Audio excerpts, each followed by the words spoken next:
নমস্কার বন্ধুরা।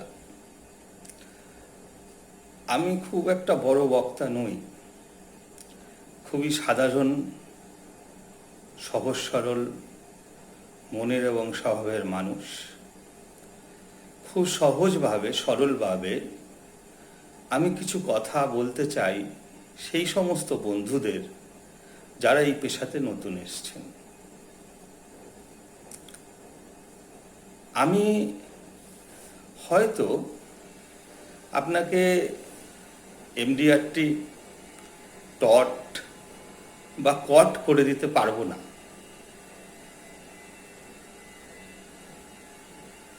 কিন্তু আমি এমন কিছু কথা বলতে পারি, আপনার সাথে শেয়ার করতে পারি, যার মধ্য দিয়ে আগামী দিন আপনি অন্তত মায়ের প্রেশারের বড়িটা কিনে আনতে পারবেন, বাবার হাতের বাজারের ব্যাগটা তুলে নিতে পারবেন নিজের কাঁধে।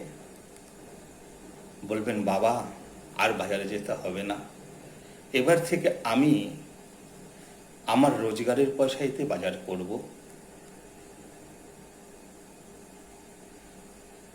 বোনের বিয়ের স্বপ্নটা যেখানে মা দেখা ভুলেই গিয়েছিল, সেই স্বপ্নটা মায়ের কানে কানে গিয়ে আবার নতুন করে আপনি বলবেন, চিন্তা করো না মা, আমি তো আছি। তাই এমন কিছু কথা বলবো যেখানে আপনি অন্তত একটা সাধারণ জীবনযাপন করতে পারবেন, যে জীবনযাপন আরো 10টা মানুষ করে, যেখানে হাসি খুশি একটা জীবন আপনি পাবেন। বন্ধুরা, আপনারা যখন প্রথম এলআইসিতে এসছেন, বোধহয় 500 টাকা বা 600 টাকা জমা করেছেন। প্রথমে 150 টাকা, তারপর 350 টাকা, তারপর আর সামান্য কিছু টাকা, সাকুল্যে সব মিলিয়ে হয়তো 800-900 টাকা। এটা দিয়ে ভারত সরকারের একটা লাইসেন্স আপনি পেয়ে গেছেন, লাইফ ইন্স্যুরেন্স কর্পোরেশনের একজন এজেন্ট আপনি হয়ে গেছেন। আর জানেন, পৃথিবীতে সব থেকে কঠিন কাজ হচ্ছে মানুষ চেনা। আর এই কঠিন কাজটা মাত্র 800-900 টাকা দিয়ে আপনি এলআইসিতে ভর্তি হওয়ার পর থেকেই শিখতে শুরু করে যাবেন। এটা হচ্ছে আপনার জীবনের সব থেকে বড় অ্যাচিভমেন্ট। কেমন ভাবে? গতকাল অবধি যে মানুষটা আপনার জন্য জীবন দিতে পারত, গতকাল অবধি যে মানুষটা আপনাকে না দেখলে 10 বার ফোন করে আপনাকে ডাকত, আপনার বিশ্বাস ছিল সে আপনাকে দারুণ ভালোবাসে, দারুণ স্নেহ করে, আর এই এলআইসিতে জয়েন করে প্রথম যেদিন তার কাছে যাবেন পলিসি করাতে, সেদিন প্রথম ব্যথাটা তার কাছ থেকে পাবেন। সেই চেনা লোকটা অচেনা হয়ে যাবে, যে আপনার জন্য পাগল ছিল, জীবন দিতে পারত। আপনার মনে হতো এলআইসির কথা শোনার পরে আপনার কাছে একটা পলিসি করতে হবে, তার ভয়ে সে আপনাকে আজ আর 10 বার ফোন করে ডাকে না, আপনার থেকে একটু এড়িয়েই চলে। বন্ধু, সব থেকে বেশি কষ্ট পাবেন একদম কাছের আত্মীয়র কাছ থেকে।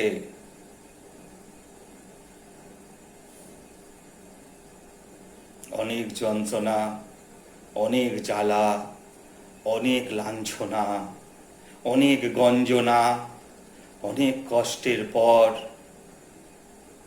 আপনি একজন ভালো এলআইসির এজেন্ট হবেন। এই বিশ্বাস আপনাকে রাখতে হবে।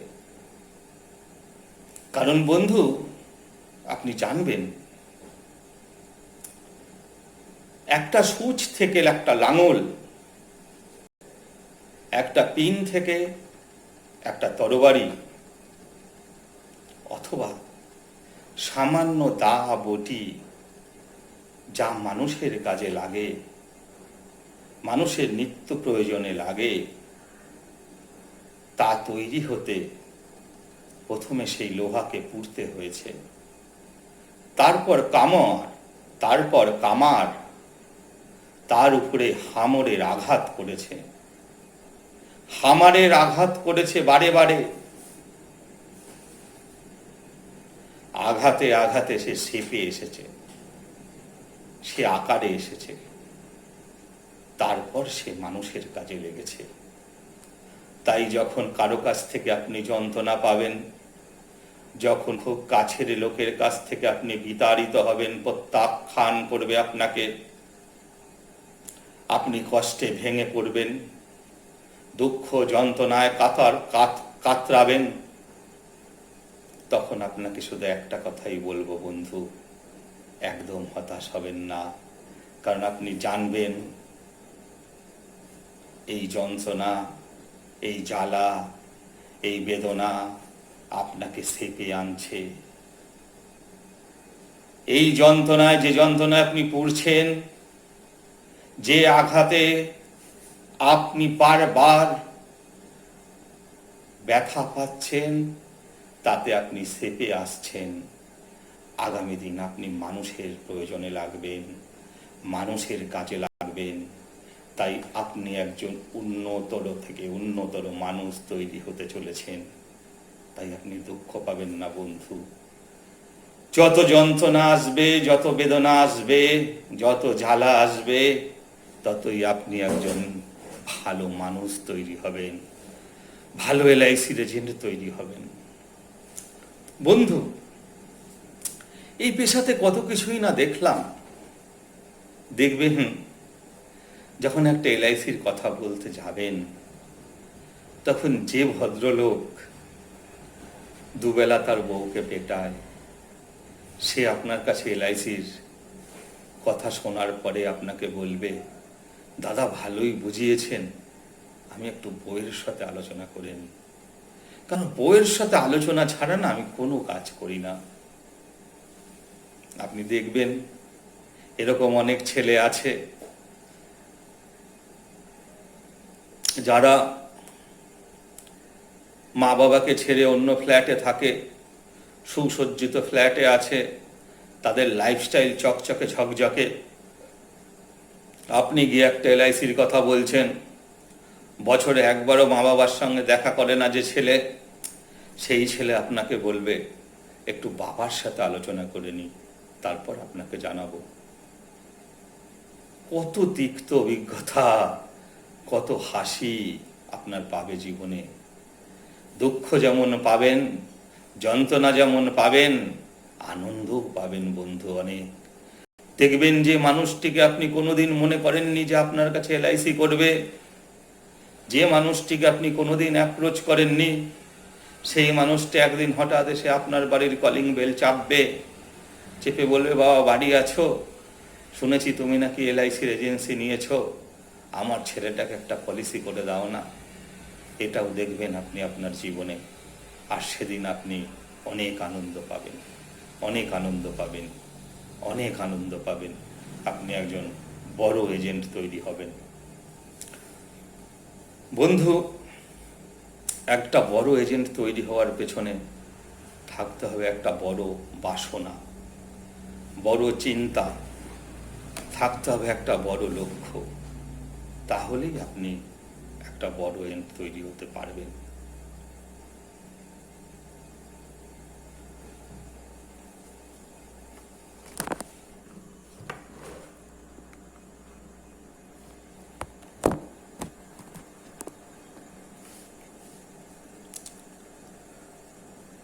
একটা বড় এজেন্ট হবার নির্দিষ্ট কোনো ফর্মুলা নেই। পরিস্থিতির পরিপ্রেক্ষিতে সিদ্ধান্ত আপনাকে নিতে হবে। পরিস্থিতি যেরকম, সিদ্ধান্ত সেরকম আপনাকে তৈরি করতে হবে।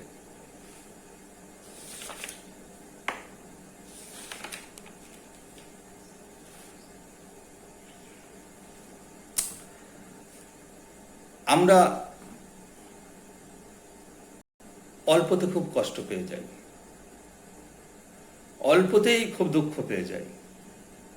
হয়তো দেখেছি আমার থেকে কম নম্বর পেয়েছে যে ছেলেটা, সে ছেলেটা কোনো একটা ভালো চাকরি করে, তার কাছে গেছি পলিসির কথা বলতে, সে বলল না রে ভাই আমার সম্ভব না। আমি খুব দুঃখ পেয়ে গেলাম। উফ, আমার থেকে কম নম্বর পেত, আমার উপরে কোনোদিন মাথা উঁচু করে কথা বলতে পারেনি যে সে আজকে আমাকে প্রত্যাখ্যান করল। এই ভাবনা কখনো আনবেন না, কোনো সময় জানি এই ভাবনা আপনার মনে না আসে। কারণ আপনি জানবেন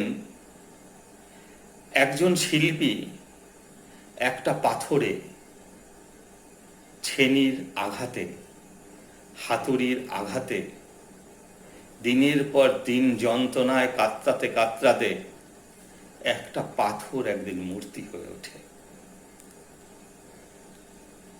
অন্য পাথররা যখন দেখে ওই মূর্তির গলায় হাজার হাজার লক্ষ কোটি মানুষ গিয়ে মালা পরায়, তখন অন্য পাথররা ভাবে যে এমন কি কোয়ালিটি আছে ওর মধ্যে যে ওর গলায় সবাই মালা পরাচ্ছে।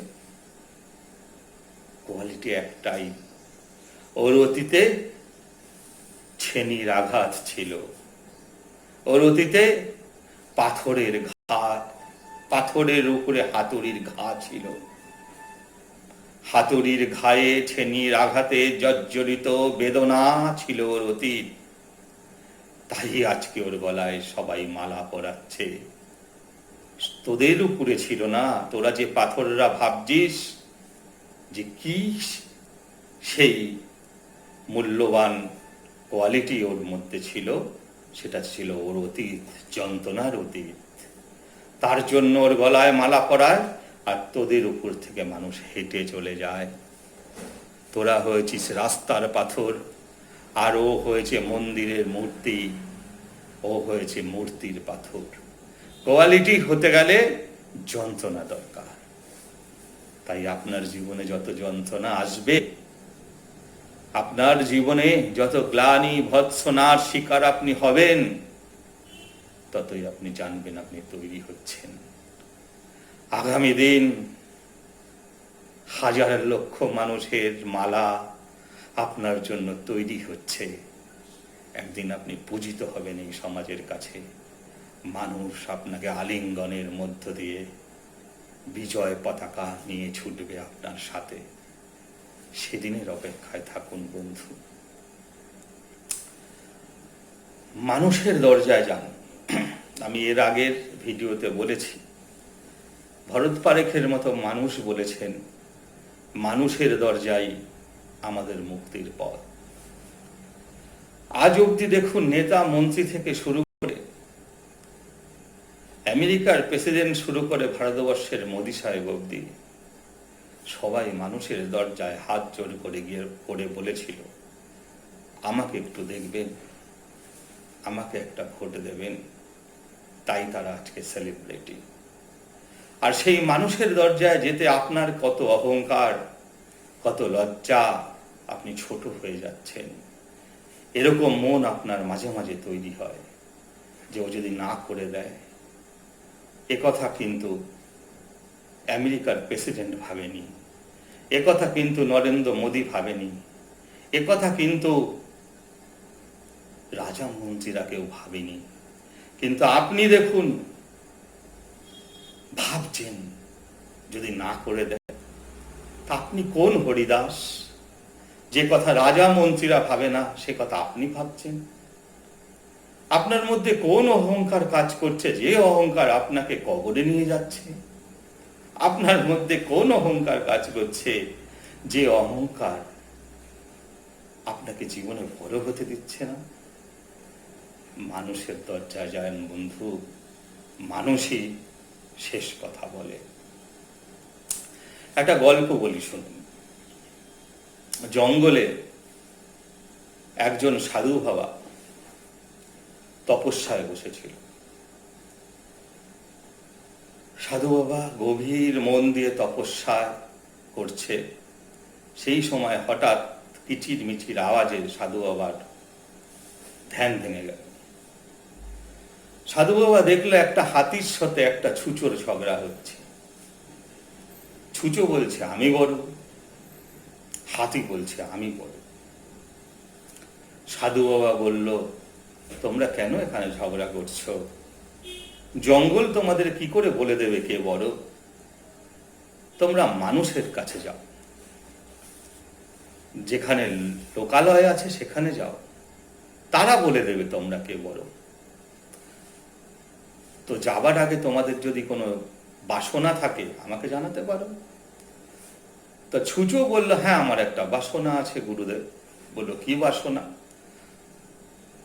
বলল, আমি আকারে যা, আমাকে ঠিক তার ডাবল করে দিন। কুমণ্ডল থেকে জল দিয়ে ছাত করে ফেললো সাধু বাবা, ছুঁচো আকারে ডাবল হয়ে গেল। হাতি ছোট ছোট চোখ দিয়ে সূচকে লক্ষ্য করে দেখলো, আরে ভাই, ও আমার হাঁটুর সমানও হয়। হাতি সাধু বাবাকে বলল, আমার কিছু চাপ নেই। সাধু বাবা বলল, ঠিক আছে, লোকালয়ে চলে যাও। ওরা সব লোকালয়ে চলে গেল। লোকালয়ে যাওয়া মাত্রই সমস্ত মানুষ ছুঁচোর পেছনে দৌড়চ্ছে আর বলছে, দেখ ভাই ছুঁচো কত বড় হয়ে গেছে, দেখ ভাই ছুঁচোটা কত বড়। হাতির দিকে কেউ তাকাচ্ছে না। আর হাতি ভাবছে, আমি এত বড় আকারে, তাও আমার দিকে কেউ তাকাচ্ছে না। লোকের কি চোখ খারাপ হয়ে গেল? আসলে কি জানেন, আসলে এমডিআরটি কট টট যারা করে হাতির মতো, তাদেরকে দেখে লোকে অভ্যস্ত। আপনি সাধারণ একজন এজেন্ট, গত বছর হয়তো 3 লক্ষ টাকা রোজগার করেছেন, এবছর জাস্ট তার ডাবল রোজগার করে ফেলুন, 6 লক্ষ টাকা করে ফেলুন, দেখবেন আপনি মানুষের চোখে বড় হয়ে যাবেন, দেখবেন আপনি এলআইসির চোখে অনেক বড় হয়ে যাবেন, আপনার দিকেই সবাই ছুটবে। তাই যে যেরকম আছেন চেষ্টা করুন সামনের বছর জাস্ট ডাবল হয়ে যাবার জন্য, তাহলেই দেখবেন অনেক বড় কাজ হবে বন্ধু।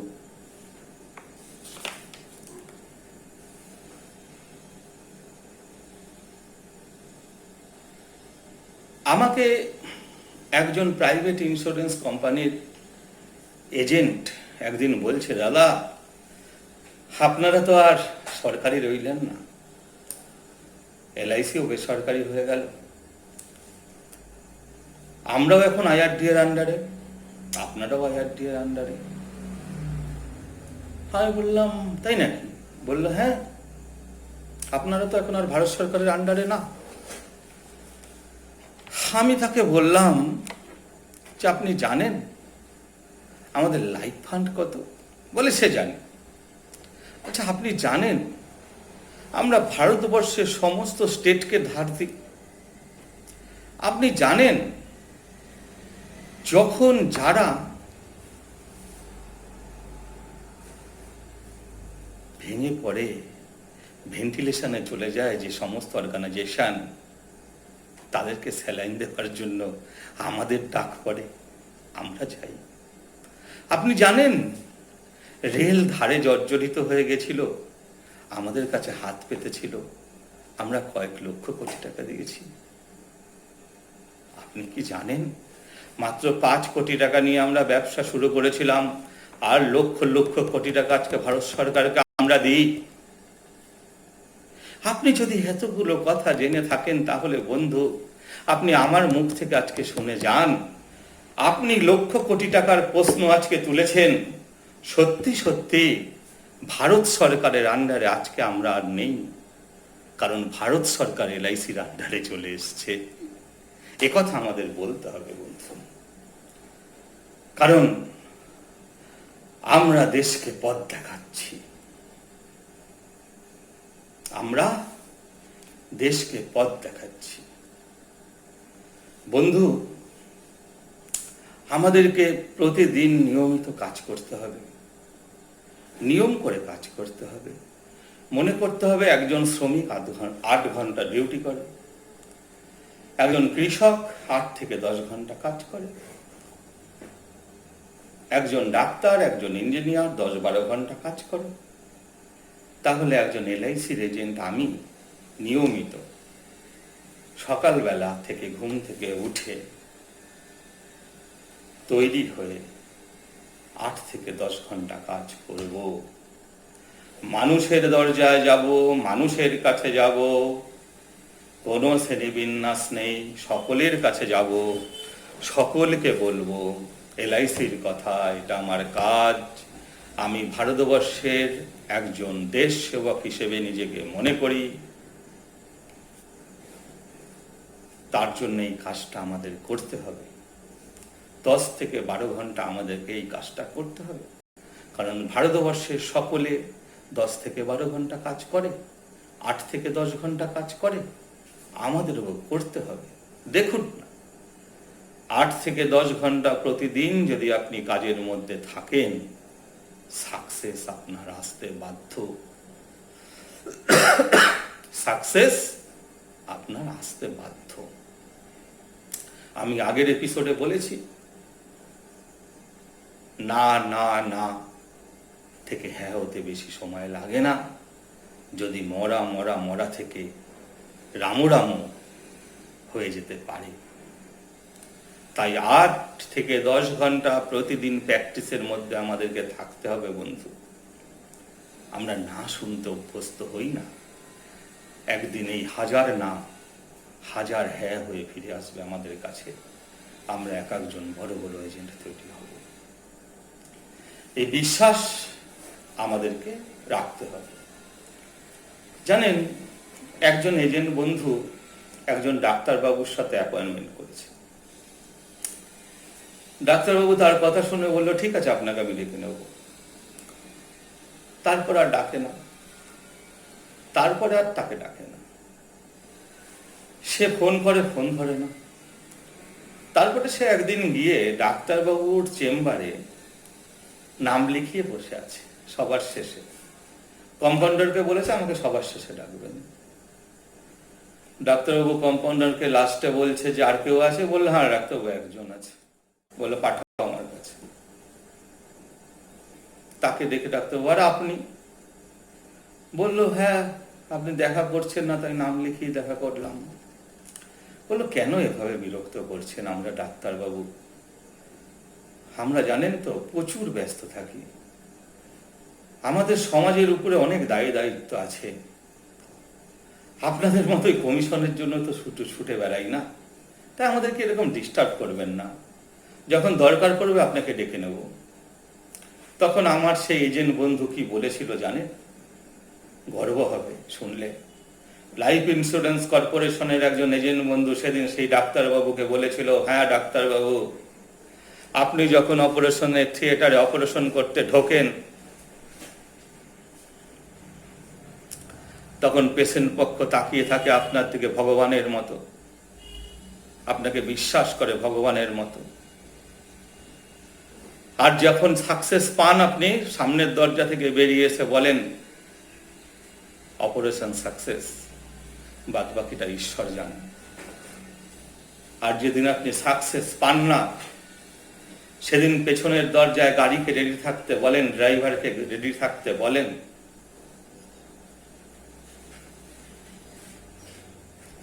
আপনি সেদিন বলেন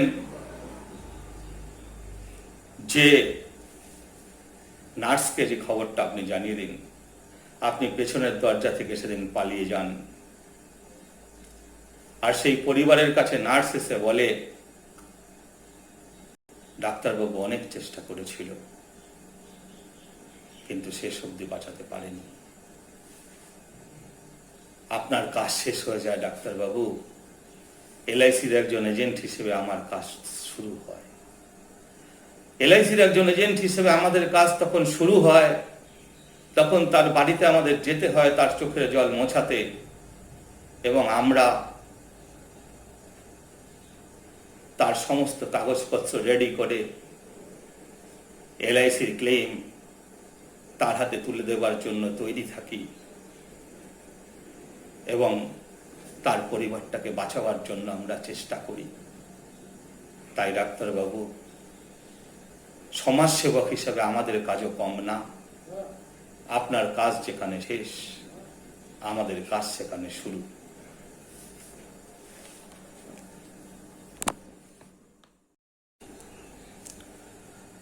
বন্ধু, একটা ছোট শুঁয়োপোকার কাছ থেকে আমাদের শেখার আছে। একটা ছোট্ট শুঁয়োপোকা 21 দিন ধরে না খেয়ে না দিয়ে বসে থাকে, ধৈর্য ধরে সাধনায় বসে থাকে। কেন জানেন? একদিন সে প্রজাপতি হয়ে উঠে যাবে। একটা শুঁয়োপোকা প্রজাপতি হয়ে উঠে যাবার জন্য 21 দিন তপস্যায় বসে থাকে। আপনি সাইকেল ছেড়ে এরোপ্লেনে উঠবেন, আপনাকে কতদিন তপস্যা করতে হবে সেটা আপনি ঠিক করুন বন্ধু, সেটা আপনি ঠিক করুন। আপনি সাইকেলেই ঘুরবেন না আর এরোপ্লেনে করে দেশে দেশে ঘুরবেন, সেটা আপনি ঠিক করুন বন্ধু, সেটা আপনি ঠিক করুন। কাজটাকে এমনভাবে করুন, দিনের পর দিন করুন। আমি এর আগের এপিসোডে বলেছি, পাঞ্জাব সিং এমন একটা মানুষ ছিলেন যিনি একটা পলিসি না হলে সেদিন খেতেন না। আপনি মাকড়সার কাছ থেকে শিক্ষা নিতে পারেন বন্ধু।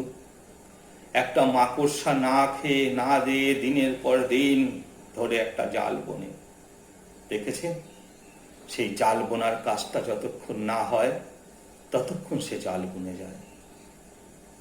দেখবেন কতবার সেই জাল ছিঁড়ে যায় আর কতবার সে রিপেয়ার করে।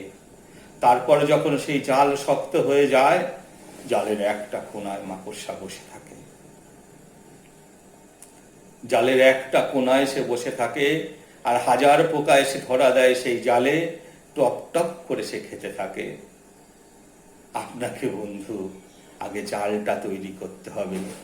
কঠিন অধ্যবসায়, প্রতিদিন 8 থেকে 10 ঘন্টা কাজ করা, প্রতিদিন হাজার হাজার মানুষের সঙ্গে দেখা করা, প্রতিদিন ঠিক করা আজকে 10টা মানুষ এর সঙ্গে আমি দেখা করবই, তাহলে মাসে 300 মানুষ, বছরে 3600 মানুষ, একটা বছরে 3600 মানুষের সাথে আমি দেখা করতে পারলাম, তাহলে আমি 10 বছরে কত মানুষের সঙ্গে দেখা করব? এরকম হাজার হাজার মানুষের সঙ্গে দেখা করার পর আপনার জালটা শক্ত হবে। আর যেদিন আপনার ওই জালটা শক্ত হয়ে যাবে বন্ধু, একটা কোনায় আপনি শুধু বসে থাকবেন, জালে এসে টপ টপ করে পলিসি পড়তে থাকবে, জালে এসে টপ টপ করে পলিসি পড়তে থাকবে। আপনি একজন বিখ্যাত এজেন্ট তৈরি হবেন।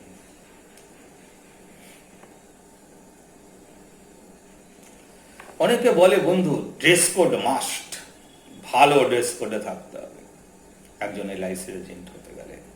আমি বলি কি বন্ধু, যেখানে যেমন সেখানে তেমন। সারদা মা বলেছেন, যেখানে যেমন সেখানে তেমন। চাষার ঘরে চাষারে বেসে যেতে হবে, শ্রমিকের ঘরে শ্রমিক হয়ে যেতে হবে।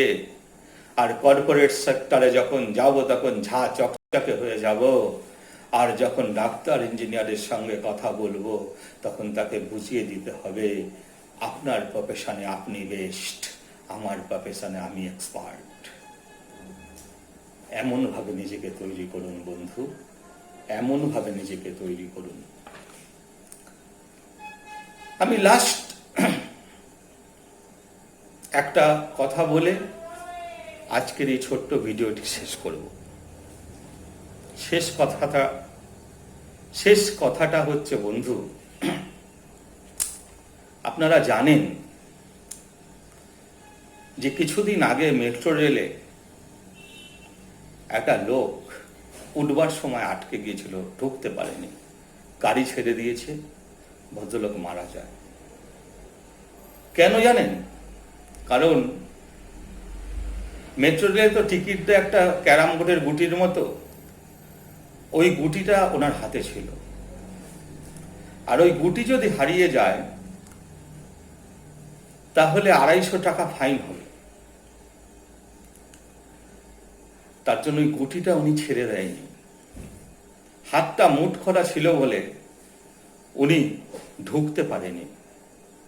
গুটিটা যদি ছেড়ে দিত তাহলে উনি ঢুকে পড়তে পারত। ঠিক এইভাবে জঙ্গলে বাদর ধরা পড়ে, জানেন? একটা বড় শক্ত খাঁচা, লোহা ওইটি খাঁচা, তার মধ্যে বাদাম ভরা থাকে। ওই বাদাম নেবার জন্য খাঁচার মধ্যে হাত ঢোকায় বাদর। হাত যখন ঢোকায় তখন এইভাবে, বাদাম যখন নেয় তখন হাত মুঠো, হাতটাকে সে আর বার করতে পারে না, আর সে ধরা পড়ে যায়।